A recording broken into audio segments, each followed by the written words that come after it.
환자의 얼굴을 보는 순간 제 눈물이 터질 뻔했습니다. 처음 뵌 분인데 어쩐지 오래전 기억이 떠올랐거든요. 그게 제 운명을 바꾸는 시작이 될 줄은 몰랐습니다. 본격적인 사연으로 들어가기 전에 혹시 아직 구독 안 하셨다면 지금 눌러주실래요? 좋아요 한번 눌러주시면 더 많은 감동 이야기를 전해드릴 수 있습니다. 새벽 5시 알람 시계의 날카로운 소리가 좁은 원룸을 가득 채웠습니다. 한지민은 천천히 몸을 일으켰어요. 45년을 살아오면서 이런 절망감은 처음이었죠. 손끝이 차갑게 떨리는 건 추위 때문만이 아니었습니다. 엄마, 물 좀 주세요. 침대에 누워있는 딸 미나의 목소리는 어제보다 더 약해졌어요. 20살 꽃다운 나이에 강경변 말기라니. 지민은 물컵을 건네며 딸의 누런 눈동자를 바라봤습니다. 황달이 점점 심해지고 있었죠. 병원에서 받은 진단서가 식탁 위에 놓여 있었어요. 간이식 필요, 생존 가능 기간 3개월 이내라는 글씨가 선명했습니다. 수술비만 2천만 원, 거기에 입원비까지 합치면. 지민은 고개를 저었어요. 괜찮아질 거야, 미나야. 거짓말이었습니다. 통장 잔고는 10만 원도 안 되고 간병인로 벌어들이는 하루 8만 원으로는 턱없이 부족했죠. 지민은 딸의 이마에 손을 대며 속으로 기도했습니다. 그때 핸드폰이 울렸어요. 같은 간병인 일을 하는 김 여사였습니다. 지민아, 괜찮은 일자리가 하나 들어왔는데 급여가 하루에 15만 원이야.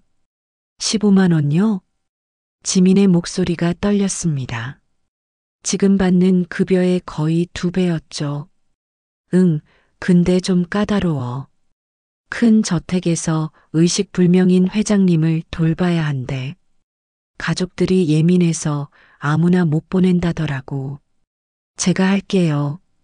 지민은 망설이지 않았습니다. 딸의 생명이 걸린 문제였으니까요. 전화를 끊고 나서 지민은 딸을 바라봤어요. 미나는 힘겹게 미소를 지으며 말했습니다. 엄마, 너무 무리하지 마세요.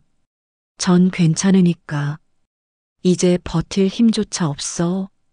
지민의 목소리는 바람에 흩어지는 나뭇잎처럼 약했습니다. 하지만 포기할 수는 없었죠. 딸을 위해서라면 무엇이든 해야 했습니다.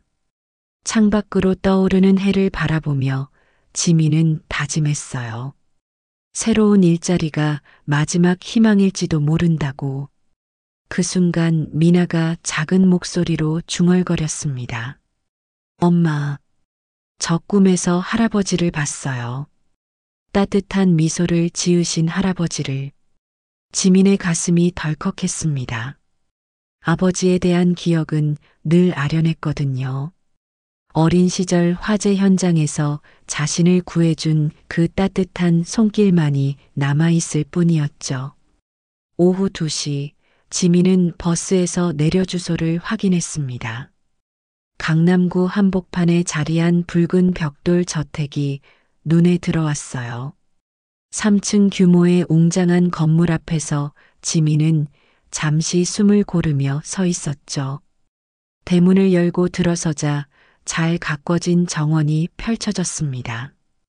계절꽃들이 곱게 피어 있고 분수대에서 흘러나오는 물소리가 고요함을 깨뜨렸어요. 현관문 앞에서 지민을 맞이한 건 30대 후반으로 보이는 여성이었습니다. 박태린입니다. 아버지를 돌봐주실 분이시죠? 태린의 목소리는 차갑고 건조했어요.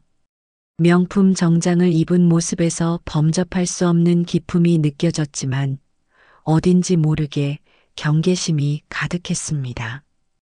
네, 한지민입니다. 최선을 다해 모시겠습니다. 태리는 고개를 끄덕이며 계단을 올라갔어요. 2층 끝방으로 안내하면서 말했습니다. 아버지는 3개월 전부터 의식불명 상태예요.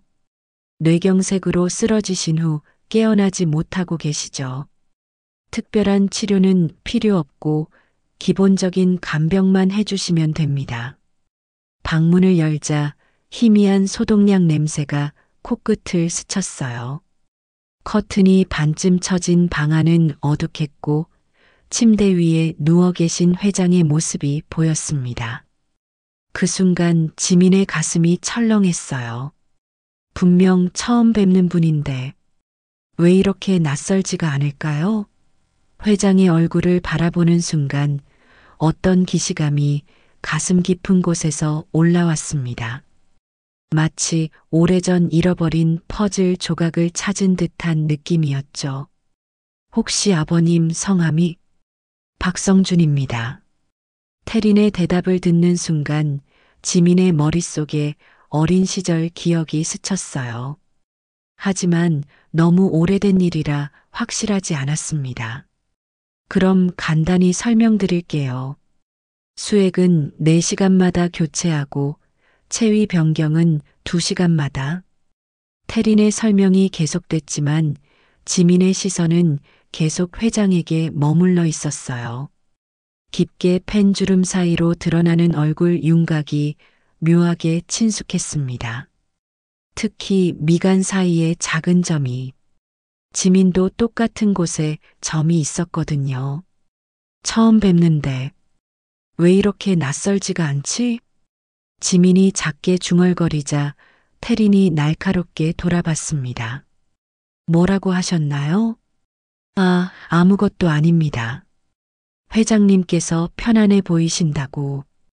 태린의 눈빛이 차갑게 변했어요. 의심스럽다는 듯 지민을 훑어보며 말했습니다. 간병인분들이 가끔 착각하시더라고요. 환자를 오래 돌보다 보면 가족같이 느껴진다면서 그런 감정은 버리시는 게 좋겠어요. 지민은 고개를 숙였습니다.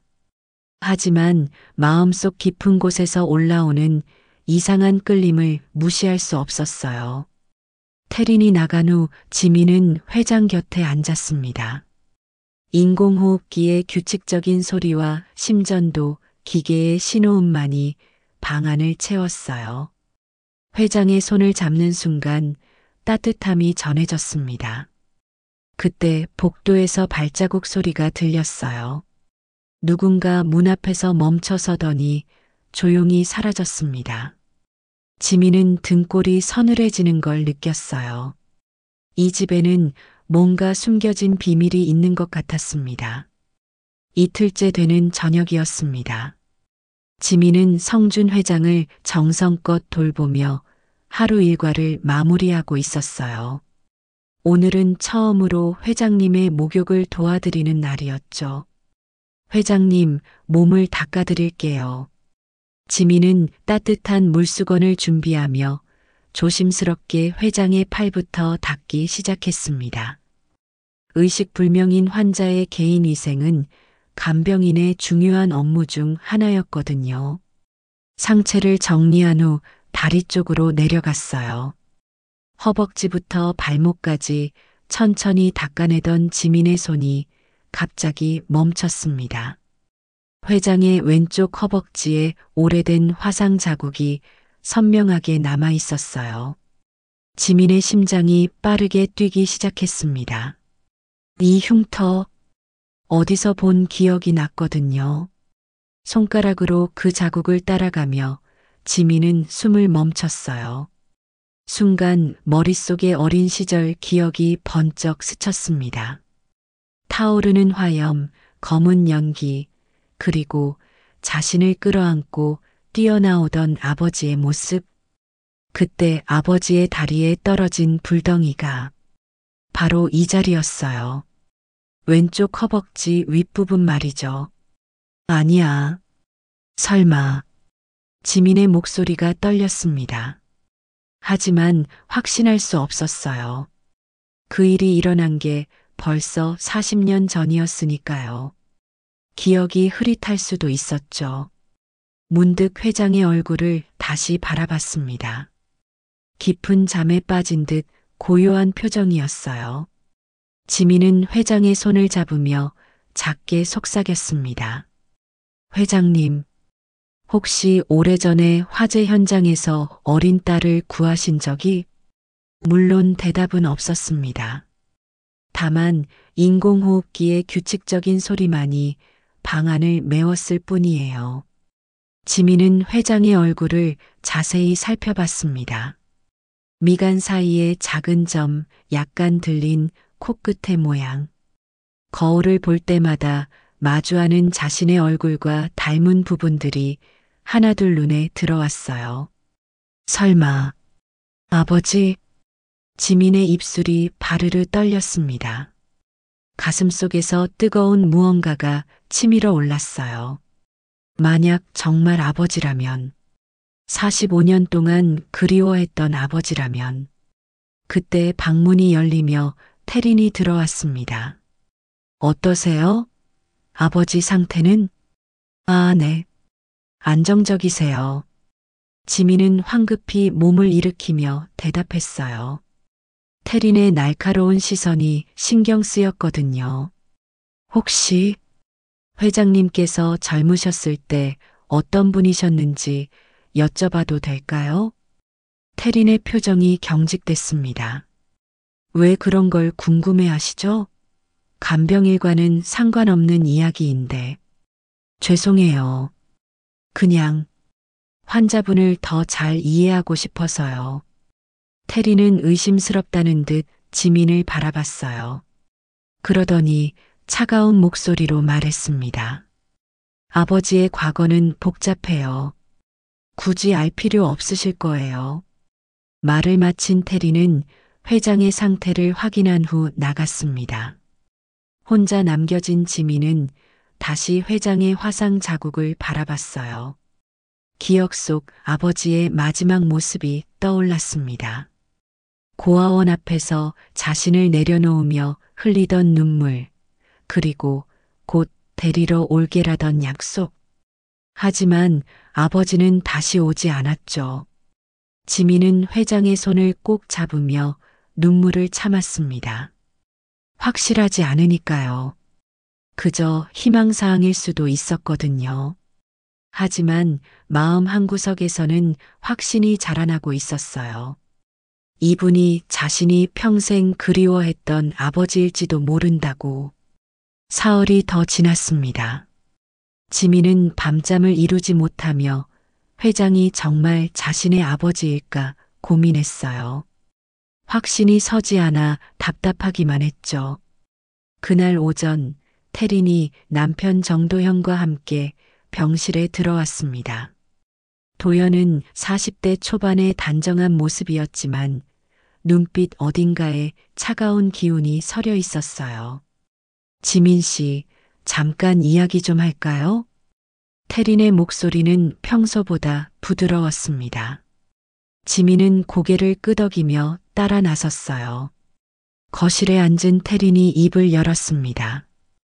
혹시 아버지를 보시면서 무슨 생각이 드시나요? 며칠 전부터 뭔가 고민이 있어 보이시던데. 지민의 가슴이 두근거렸어요. 어떻게 말해야 할지 모르겠더라고요. 사실은 회장님이 제가 어릴 때 잃어버린 아버지 같다는 생각이 들어서요. 너무 황당한 이야기겠지만 태린과 도연이 시선을 주고받았습니다. 그러더니 태린이 놀란 듯 말했어요. 정말요? 그럼 혹시 DNA 검사를 해보시겠어요? 저희도 궁금하네요. 지민은 믿을 수 없었습니다. 이렇게 쉽게 동의해 줄 줄 몰랐거든요. 정말 괜찮을까요? 물론이죠. 만약 정말 가족이라면 저희도 기쁠 거예요. 태린의 말에는 묘한 미소가 섞여 있었어요. 하지만 지민은 그것을 알아차리지 못했습니다. 이틀 후 검사 결과가 나왔어요. 태린이 봉투를 들고 지민 앞에 앉았습니다. 결과가 나왔어요. 지민의 손이 떨렸습니다. 봉투를 뜯는 손길이 조심스러웠어요. 그 안에 든 종이를 펼치는 순간 지민의 얼굴이 하얗게 변했습니다. 친부관계 불일치 마이너스 확률 0.01%. 그럴 리가. 지민의 목소리가 떨렸어요. 분명히 화상 자국도 같았고 얼굴도 닮았는데 어떻게 이런 결과가 나올 수 있을까요? 태린이 위로하듯 말했습니다. 실망스러우시겠지만 이제 확실해졌네요. 아버지는 지민 씨의 친부가 아니에요. 그 순간 지민은 태린의 입가에 스치는 미묘한 미소를 봤어요. 왜 저런 표정을 짓는 걸까요? 위로의 말과는 전혀 다른 느낌이었습니다. 난 바보였구나. 지민이 중얼거리자 태린이 고개를 끄덕였어요. 간병인 분들이 가끔 그러시더라고요. 환자에게 감정이입을 하시면서 착각하시는 경우가. 이제 마음 정리하시고 일에만 집중하시면 될 것 같아요. 지민은 고개를 숙이며 병실로 돌아왔습니다. 회장을 바라보는 지민의 눈에는 실망과 절망이 가득했어요. 죄송해요, 회장님. 제가 혼자 착각했나 봐요.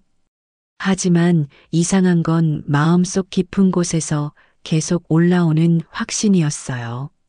아무리 검사 결과가 그렇다고 해도 직감은 여전히 이분이 아버지라고 속삭이고 있었습니다. 그날 밤 지민은 잠들지 못하고 회장의 얼굴을 바라봤어요.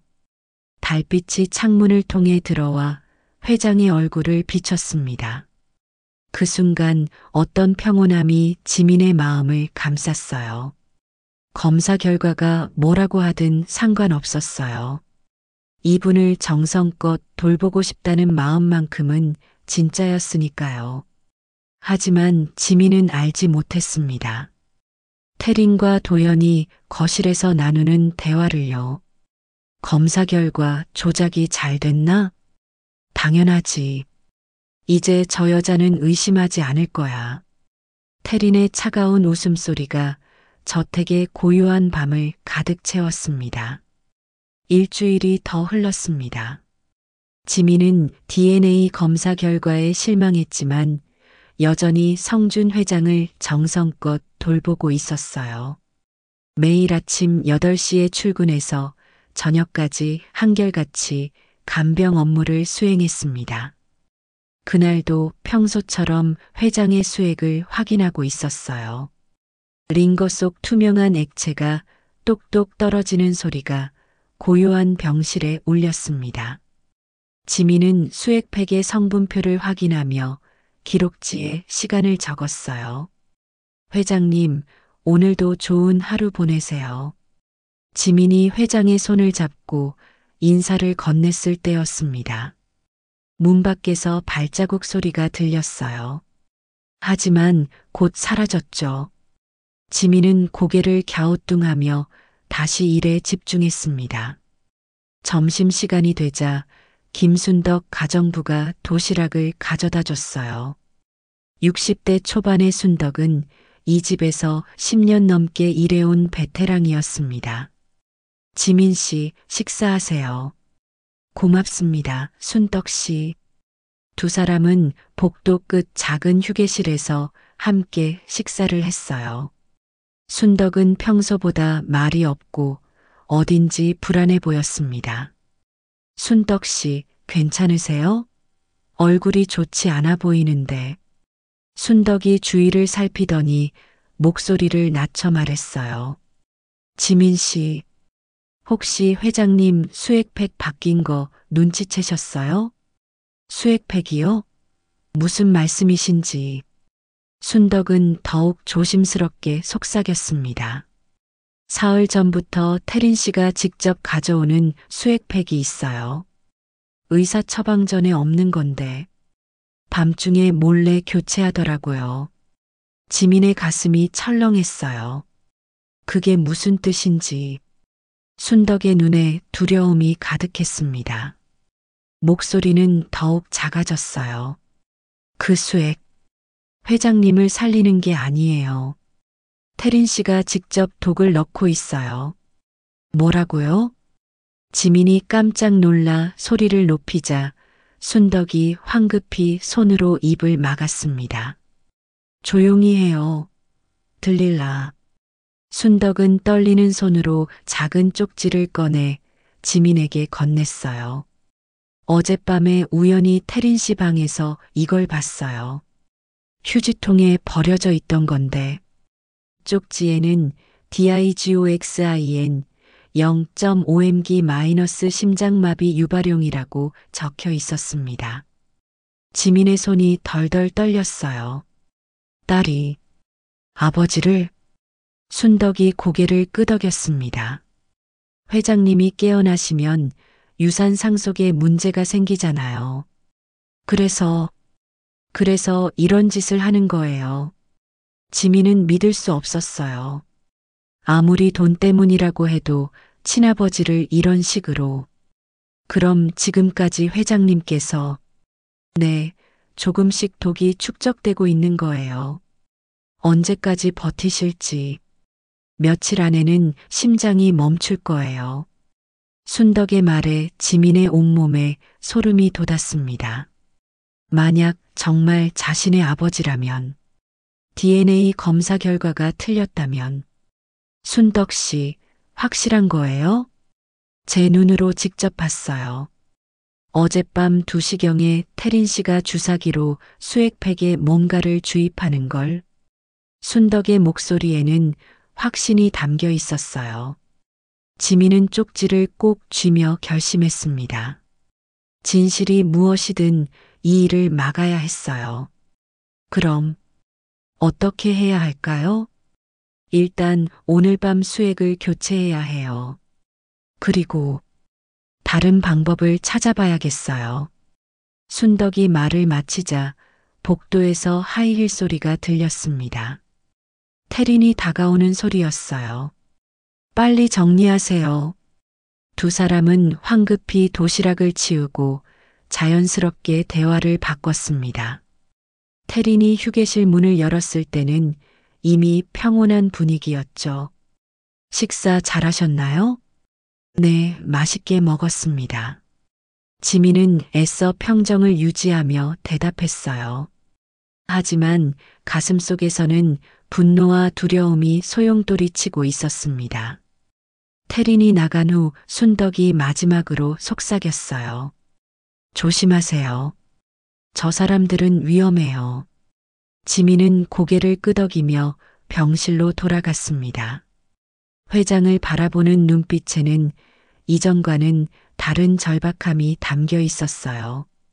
그날 밤 11시 지민은 조용히 병실 문을 열었습니다. 복도는 고요했고 태린과 도연은 1층 거실에서 텔레비전을 보고 있었어요. 지민의 심장은 쿵쿵 뛰고 있었습니다. 회장님, 잠깐만 기다리세요. 지민은 수액 라인을 조심스럽게 분리했어요. 태린이 바꿔놓은 수액팩을 제거하고 순덕이 미리 준비해둔 정상 수액으로 교체했습니다. 투명한 액체가 다시 링거줄을 따라 흘러내렸어요. 그 과정에서 지민은 회장의 머리카락 몇 가닥을 조심스럽게 뽑았습니다. DNA 재검사를 위해서였죠. 작은 봉투에 머리카락을 넣고 자신의 것도 함께 보관했어요. 정말 제 아버지라면 이번엔 진실이 드러날 거예요. 다음 날 아침 지민은 일찍 병원에 가서 재검사를 의뢰했습니다. 이번에는 다른 검사기관을 선택했어요. 결과는 3일 후에 나온다고 했습니다. 그 사이 지민은 평소처럼 간병 업무를 계속했어요. 하지만 태린의 시선이 예전보다 더 날카로워진 것을 느꼈습니다. 지민 씨, 어젯밤에 수액팩이 바뀐 것 같은데 혹시 뭘 아시나요? 태린의 질문에 지민은 태연하게 대답했어요. 저는 모르겠는데요. 의료진이 교체하지 않았을까요? 태린의 눈빛이 차갑게 변했지만 더 이상 추궁하지는 않았습니다. 3일째 되는 오후 지민의 핸드폰이 울렸어요. 검사 결과가 나왔다는 연락이었습니다. 지민은 심장이 터질 것 같은 두근거림을 참으며 병원으로 향했어요. 검사실에서 봉투를 받아든 지민의 손이 떨렸습니다. 봉투를 뜯는 순간 눈앞이 흐릿해졌어요. 침부 확률 99.99% 마이너스 생물학적 부녀 관계 확인됨. 아버지. 지민의 눈에서 눈물이 쏟아졌습니다. 45년 동안 그리워했던 아버지가 정말 눈앞에 있었던 거예요. 첫 번째 검사는 분명 조작된 것이었습니다. 병원에서 나온 지민은 곧장 저택으로 돌아갔어요. 이제 태린의 음모를 막아야 했습니다. 아버지를 구해야 했어요. 병실에 들어선 지민은 성준 회장의 손을 꼭 잡았습니다. 아버지, 이제 알았어요. 당신이 제 아버지라는 걸. 그때 뒤에서 박수 소리가 들렸어요. 태린과 도연이 문 앞에 서 있었습니다. 정말 감동적이네요. 하지만 너무 늦었어요. 태린의 목소리는 차갑고 비웃음이 가득했어요. 첫 번째 DNA 검사는 우리가 조작한 거예요. 당신이 의심하지 않도록 말이죠. 도연이 한 걸음 앞으로 나왔습니다. 하지만 이제 아버지는 곧 죽을 거예요. 독이 충분히 축적됐거든요. 지민이 검사 결과지를 꺼내 보였어요. 숨길 수 없는 진실이야. 태린의 얼굴이 일그러졌습니다.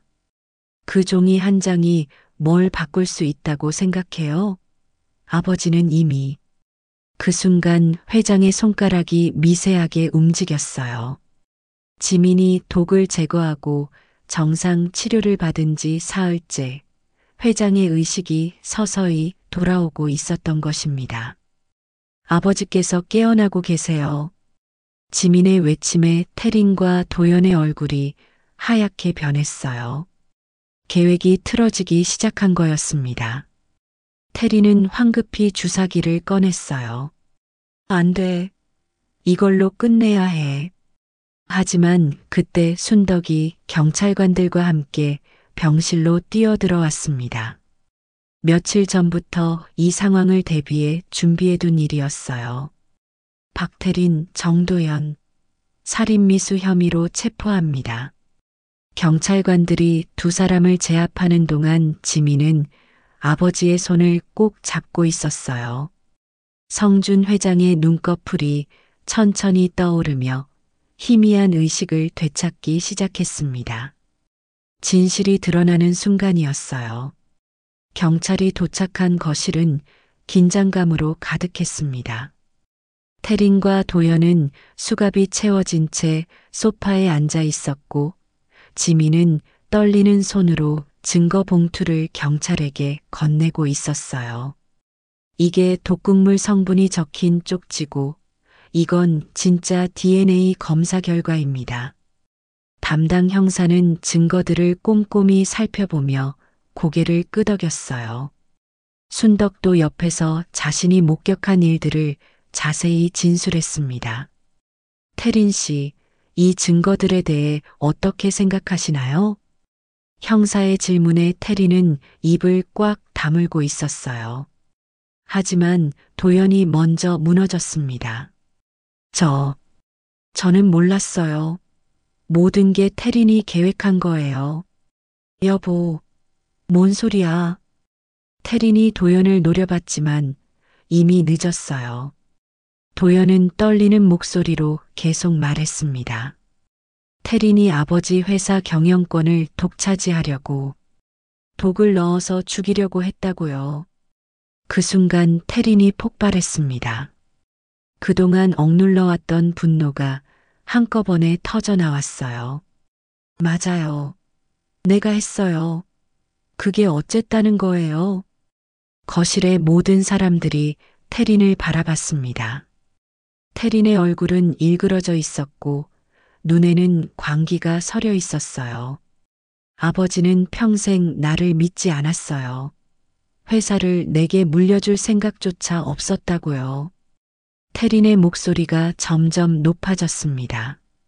40년을 아버지 밑에서 살면서 인정받으려고 노력했는데 결국 유언장에는 온통 사회환원 이야기만 가득했어요. 지민이 조용히 물었습니다. 그래서 아버지를 죽이려고 한 거예요? 죽이려고? 아니에요. 그냥 깨어나지 못하게 하려고 한 거예요. 영영 잠들어 계시게 하려고. 태린의 말은 모순투성이었어요. 하지만 그 안에 담긴 절망과 분노는 진짜였습니다. 아버지가 깨어나시면 모든 게 끝나잖아요. 회사도 재산도 모든 걸 잃게 되는 거예요. 형사가 냉정하게 말했습니다. 그래서 첫 번째 DNA 검사도 조작하신 건가요? 도연이 고개를 끄덕였어요. 태린이 검사기관 직원에게 돈을 줘서. 닥쳐. 태린이 도연에게 소리쳤지만 이미 모든 진실이 드러난 후였어요. 지민은 태린을 바라보며 말했습니다. 당신도 아버지의 딸인데 어떻게 이런 일을. 태린이 비웃으며 대답했어요. 딸, 나는 아버지에게 그냥 도구였어요. 회사 일만 시키고 결혼도 사업상 필요에 의해서 하라고 하고 한 번도 진짜 딸로 대해주신 적이 없어요. 그때 2층에서 발자국 소리가 들렸어요. 순덕이 황급히 뛰어내려왔습니다. 회장님께서 완전히 깨어나셨어요. 모든 사람들이 계단을 올라갔습니다. 병실에는 의식을 되찾은 성준 회장이 침대에 기대어 앉아 있었어요. 회장은 태린을 바라보며 슬픈 눈빛을 지었습니다. 태린아, 정말 이런 일을 저질렀니? 태린은 아버지와 눈을 마주치지 못하고 고개를 돌렸어요. 형사가 태린과 도연에게 말했습니다. 살인미수와 증거인멸 혐의로 구속하겠습니다. 내 죄는 여기서 끝이야. 지민의 말에 태린은 마지막으로 아버지를 바라봤어요. 그 눈에는 후회와 절망이 가득했습니다. 경찰이 두 사람을 데려가는 동안 지민은 아버지의 손을 잡고 있었어요. 40년 만의 재회였지만 기쁨보다는 슬픔이 더 컸습니다. 진실이 밝혀졌지만 그 과정에서 너무 많은 것들이 부서져 버렸거든요. 한 달이 지났습니다. 회장님은 의식을 되찾았지만 몸은 여전히 약했어요. 독의 후유증으로 심장과 간 기능이 많이 떨어져 있었습니다. 지민은 매일 아버지 곁을 지키며 간병을 계속했어요. 지민아, 성준 회장이 딸의 손을 잡으며 말했습니다. 목소리는 여전히 약했지만 눈빛만은 또렷했어요. 아버지, 말씀하세요. 40년 전 일, 이제 말해줄 때가 된 것 같다. 지민은 아버지의 말을 조용히 들었어요. 창밖으로 석양이 지고 있었고 병실은 따뜻한 노을빛으로 물들어 있었습니다. 그때 화재가 난 후 나는 파산했었다. 사업이 망하고 빚더미에 올라앉게 됐지. 너를 제대로 키울 수 없었어. 성준 회장의 목소리에 떨림이 섞였어요. 고아원에 맡긴 건 널 버린 게 아니라 지키려 한 거다. 빚쟁이들이 너까지 해칠까봐 두려웠거든. 지민의 눈에 눈물이 고였습니다. 그럼 왜 다시 찾아오지 않으셨어요? 찾아갔었다. 몇 번이나. 하지만 너는 이미 다른 가정으로 입양된 후였지. 행복해 보이는 널 보고 차마 데려올 수가 없었어. 아버지의 고백을 들으며 지민은 오해했던 세월들이 안타까웠어요. 서로를 그리워하면서도 만날 수 없었던 시간들. 아버지, 이제 우리 함께 살아요. 미나도 만나보셔야 하고. 그 순간 성준 회장이 갑자기 가슴을 짚으며 고통스러워했어요. 아버지, 지민이 급하게 의료진을 불렀습니다. 의사들이 뛰어와 검사를 한 결과 충격적인 소식을 들려줬어요. 간 기능이 급속도로 악화되고 있습니다. 독의 후유증이 심각해서 그럼 어떻게 해야 하나요? 이식이 필요하지만 회장님 연세로는 수술을 견디기 어려울 것 같습니다. 그때 성준 회장이 의사에게 물었어요. 내 간을 다른 사람에게 줄 수는 없나요? 간 일부를 기증하는 건 가능하지만 우리 손녀에게 주고 싶습니다. 지민이 깜짝 놀랐어요. 아버지, 그러시면 안 돼요. 성준 회장은 미소를 지으며 말했습니다. 내가 내게 해줄 수 있는 마지막 일이야. 미나는 아직 잠잤니? 의사는 신중하게 설명했어요. 생체 간이식은 가능하지만 회장님 상태로는 수술 후 생존 확률이 낮습니다. 그래도 하겠습니다. 성준 회장의 의지는 확고했어요. 지민이 아무리 만류해도 소용없었습니다. 이틀 후 수술이 진행됐습니다. 미나는 아직 할아버지가 누군지 알지 못한 채 수술실로 들어갔어요. 지민은 수술실 앞에서 기도하며 기다렸습니다. 8시간 후 수술이 끝났어요. 미나의 수술은 성공했습니다. 할머니, 저를 살려주신 분이 누구예요? 수술 후 깨어난 미나가 물었을 때 지민은 눈물을 흘리며 대답했어요. 내 할아버지야. 우리가 평생 찾던 할아버지. 하지만 성준 회장은 수술을 견디지 못했습니다. 간을 기증한 후 몸이 급속히 약해졌어요. 지민은 아버지의 마지막 순간을 지켰습니다. 지민아, 고맙다. 마지막에라도 너를 만날 수 있어서. 아버지, 미나를 잘 키워라. 그리고 행복하게 살아. 성준 회장은 지민의 손을 꼭 잡은 채 눈을 감았어요. 평화로운 얼굴이었습니다. 장례식 후 지민은 아버지의 사진을 가슴에 안고 서 있었어요. 미나는 건강을 되찾아 활기찬 모습이었습니다. 엄마, 할아버지가 저에게 새 생명을 주셨네요. 그래, 할아버지의 사랑이야. 지민은 하늘을 올려다보며 속삭였습니다. 아버지, 당신의 삶을 잇겠습니다. 미나와 함께 행복하게 살겠어요. 바람이 불어와 지민의 머리카락을 스쳤어요. 마치 아버지의 마지막 인사 같았습니다. 그렇게 바람 같았던 인생에도 따뜻한 마무리가 있었어요. 사랑은 끝나지 않는다는 것, 그리고 진정한 가족의 의미를 깨달은 하루였습니다.